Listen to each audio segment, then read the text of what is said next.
നമസ്കാരം, മറ്റൊരു വീട്ടിൽ എല്ലാവർക്കും സ്വാഗതം.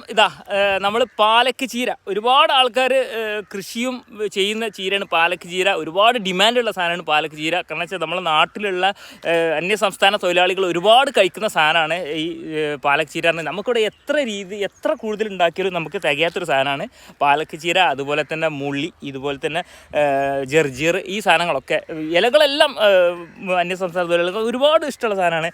നമ്മൾ മലയാളികൾ കൂടുതൽ കഴിക്കുന്നില്ലെങ്കിലും ഇവരാണ് കൂടുതൽ കഴിക്കുന്നത്. നല്ല രീതിയിൽ നമ്മളിവിടെ കൃഷി ചെയ്തിട്ടുണ്ട്. ഈ ഏരിയ മൊത്തം പാലക്ക് ചീരയാണ്. ഏകദേശം 10 ദിവസം ചീരകളൊക്കെ പറഞ്ഞ മാതിരി തന്നെയാണ് ഇതിൻ്റെ വളപ്രയോഗം കാര്യങ്ങളൊക്കെ. മെയിനായിട്ട് നമ്മൾ കോഴിക്കാഷ്ടാണ് കൊടുക്കുന്നത്. കാരണം വെച്ചാൽ ഇവർ ഏകദേശം 1 മാസം കൊണ്ട് നമുക്ക് ഹാർവെസ്റ്റ് ചെയ്യാൻ പറ്റുന്ന രീതിയിലാണ് ഇലകളൊക്കെ ഉള്ളത്. പിന്നെ നമുക്കിത് കട്ട് ചെയ്ത് കൊടുക്കുകയാണ് ചെയ്ത്. കട്ട് ചെയ്ത് കൊടുക്കുമ്പോൾ എന്തെങ്കിലും കളകളോ കാര്യങ്ങളോ ഉണ്ടെങ്കിൽ നമുക്കത് ക്ലിയർ ആക്കി കൊടുക്കുക. ക്ലിയർ ആക്കി കൊടുക്കുമ്പോൾ നമുക്ക് വീണ്ടും നമ്മൾ നല്ല രീതിയിൽ വലിയ ലീഫുകൾ വരും. നമുക്ക് ഇത് വേണമെങ്കിൽ നമുക്കിത് പറിച്ച് കുഴിച്ചിടാം. പറിച്ച് കുഴിച്ചിട്ടാൽ നല്ല രീതിയിലുണ്ടാവും. ഇപ്പോൾ നമ്മളിപ്പോൾ നേരെ പാകിക്കാണ്ടാണ് നമ്മൾ ഈ രീതിയിൽ പാലക്ക് ചീര ഉണ്ടാക്കിയത്. കണ്ടില്ല, പാലക്ക് നമ്മൾ ജെർജീറിൻ്റെ ഇല പോലെ തന്നെയാണ്. പാലക്ക് കുറച്ച് കട്ടി ഉണ്ടാവും, പക്ഷേ നല്ല ടേസ്റ്റാണ്. ഇത് നല്ല തോരൻ വെച്ച് കഴിക്കാൻ നല്ല ടേസ്റ്റാണ്. ഒരുപാട് ആൾക്കാർക്ക് ഇഷ്ടപ്പെട്ടതാണ്. ഒരുപാട് വൈറ്റമിൻസ് അടങ്ങിയ ഇല വർഗ്ഗത്തിൽ പെട്ടതാണ് അതൊക്കെ. കാരണം വെച്ചാൽ ഇതും ഈ രീതിയിൽ തന്നെയാണ് നമ്മൾ ചീരൊക്കെ കൃഷി ചെയ്യുന്ന മാതിരി തന്നെയാണ് നമ്മൾ കൃഷി ചെയ്തിട്ടുള്ളത്. നമ്മൾ നമ്മൾ റെയിൻ ഇറിഗേഷൻ വെച്ച് കണ്ടാണ് നമ്മളോട് ചെയ്തിട്ടുള്ളത്.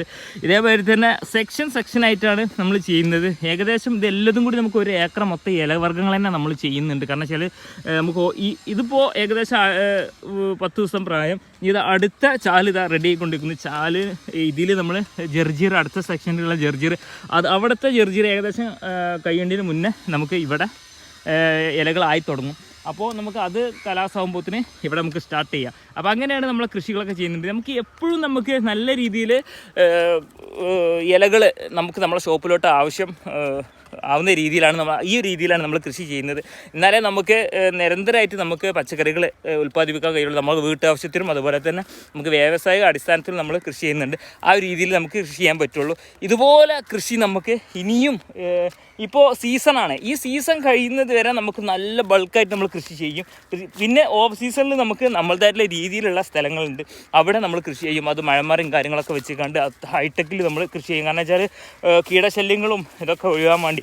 പിന്നെ ഒരുപാട് ആൾക്കാർ ചോദിച്ചിരുന്നു ചീരയിലുണ്ടാകുന്ന വെള്ളപ്പുള്ളി രോഗങ്ങൾ എങ്ങനെ നിയന്ത്രിക്കുക എന്നുള്ളത്. നല്ല രീതിയിൽ മണ്ണ് ഒരുക്കുക എന്നുള്ളതാണ്. മണ്ണിന് ആരോഗ്യം കൊടുത്താൽ ഈ പ്രശ്നങ്ങളൊക്കെ ഒഴിവായി കിട്ടും. പിന്നെ നമുക്ക് പൊടിക്കൈകളുണ്ട്, അത് നമുക്ക് അടുത്ത വീഡിയോസിൽ നമുക്ക് പറയാം. ഒരുപാട് ആൾക്കാർ ചോദിച്ചിരുന്ന സംഗതിയാണ്.